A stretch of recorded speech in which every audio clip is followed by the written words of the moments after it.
எந்த இடத்துல ரத்தம் காணப்படுகிறதோ, ಯಾವ ಸ್ಥಳದಲ್ಲಿ ರಕ್ತ ಕಾಣಲ್ಪಡುತ್ತೋ, இடத்துல சங்கார தூதன் வரப்போகிறது. ಆ ಸ್ಥಳದಲ್ಲಿ ಸಂಹಾರ ದೂತನು ಬರುವುದಿಲ್ಲ. ಆಮೆನ್ சொல்றீங்க? ಎಷ್ಟು ಜನ ಆಮೆನ್ ಅಂತೀರಾ? ஆண்டவர் இஸ்ரவேல் ಜನங்களுக்காக எவ்வளவு அற்புதங்களை செய்தார். ದೇವರು ಇಸ್ರೇಲ್ ಜನರಿಗಾಗಿ ಎಷ್ಟೋ ಅದ್ಭುತಗಳನ್ನು ಮಾಡಿದರು. தண்ணீர் ரத்தமாய் மாறியது, ನೀರು ರಕ್ತವಾಗಿ ಬದಲಾಯಿತು. தேசம் முழுவதுமாய் இருள் மூடியது, ದೇಶ ಪೂರ್ತಿ ಕತ್ತಲೆಯಿಂದ ಮುಚ್ಚಿಕೊಳ್ಳುತ್ತಿತ್ತು. பயங்கரமான வியாதிகள் வந்தது, ಭಯಂಕರವಾದ ವ್ಯಾಧಿಗಳು ಬಂತು. உடம்பெல்லாம் காயங்களானது, ಶರೀರವೆಲ್ಲ ಗಾಯಗಳು ಆಯಿತು. என்னதுங்க காட்டு பூச்சிகளெல்லாம் வந்தது, ಹಾಗೆ ಕಾಡಿನ ಹುಳಗಳೆಲ್ಲ ಬಂತು.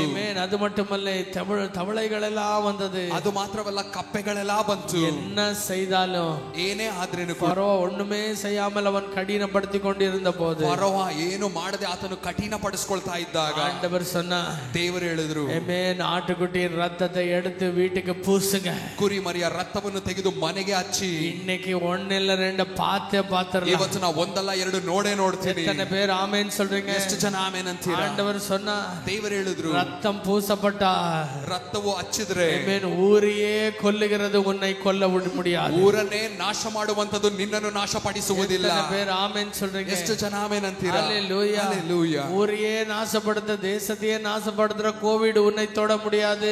ಊರನ್ನೇ ದೇಶಗಳನ್ನೇ ನಾಶಪಡಿಸುವಂತ ಕೋವಿಡ್ ನಿನ್ನನ್ನು ಏನು ಮಾಡುವುದಿಲ್ಲ. ஊரையே அழிச்சு கொண்டிருக்கிற கேன்சர் உன்னை தொடாது.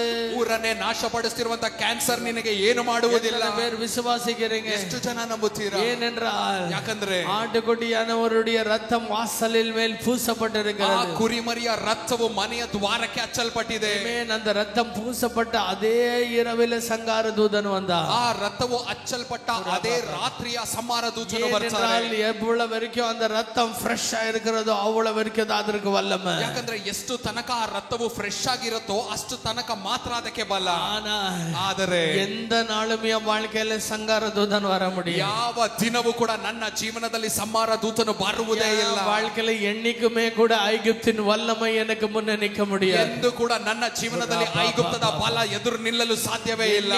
ஒரு நாள் விடுதலை அல்ல எனக்கு, ஒவ்வொரு நிமிடமும் விடுதலை எனக்கு. ಯಾವತ್ತೋ ಒಂದು ದಿನ ನನಗೆ ಬಿಡುಗಡೆ ಅಲ್ಲ, ಪ್ರತಿ ದಿನವೂ ನನಗೆ ಬಿಡುಗಡೆ. ஏனென்றால் எனக்காக பலியான அந்த செம்மறி, ಯಾಕಂದ್ರೆ ನನಗಾಗಿ ಬಲಿಯಾಗಿರುವಂತ ಆ ಕುರಿಮರಿ அது சாதாரணமான ஆட்டுக்குட்டி அல்ல, ಅದು ಸಾಧಾರಣವಾದ ಕುರಿಮರಿ ಅಲ್ಲ.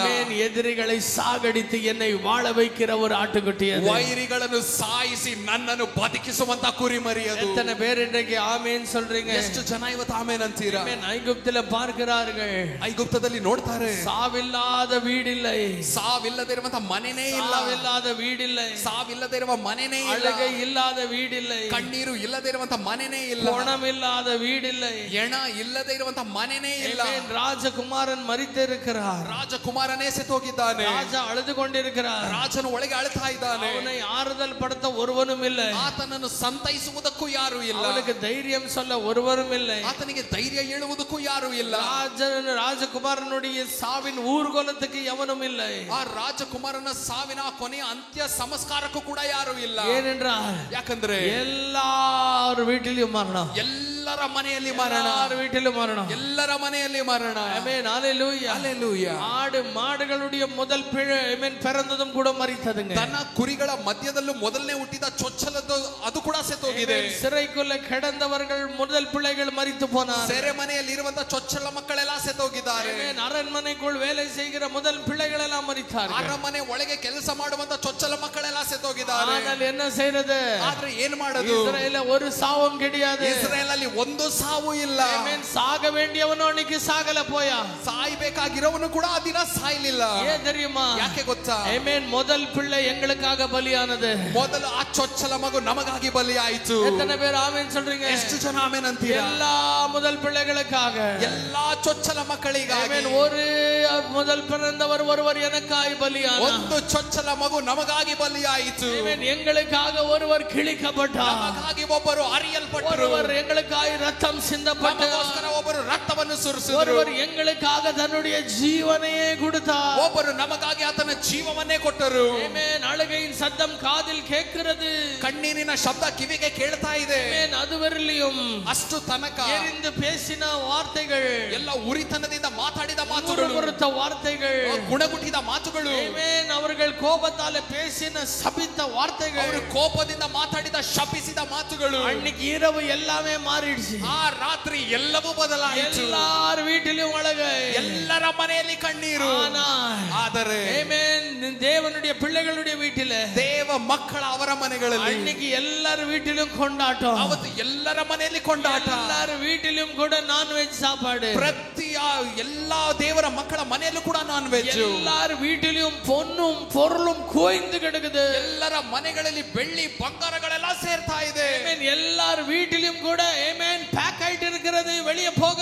ಎಲ್ಲರ ಮನೆಗಳಲ್ಲಿ ಪ್ಯಾಕ್ ಮಾಡ್ತಿದ್ದಾರೆ ಹೊರ ಹೋಗಕ್ಕೆ. ஒருத்தருடைய ரத்தம், ಒಬ್ಬರ ರಥ 400 ஆண்டுகளுடைய நுகத்தை உடைச்சது. 400 ವರ್ಷಗಳಿಂದ ಇದ್ದ ಆ ನೊಗವನ್ನೇ ಮುರಿದಾಕಿತು. ஒருத்தருடைய ரத்தம், ಒಬ್ಬರ ರಥ ஆமென், ಜನங்களுடைய ಎಲ್ಲಾ ಕಣ್ಣೀரையும் ஒரೇ தடவை துடைச்சு ಎಲ್ಲಾ ಜನರ ಕಣ್ಣೀರನ್ನು ಒಂದೇ ದಿನ ಒರೆಸಿತು.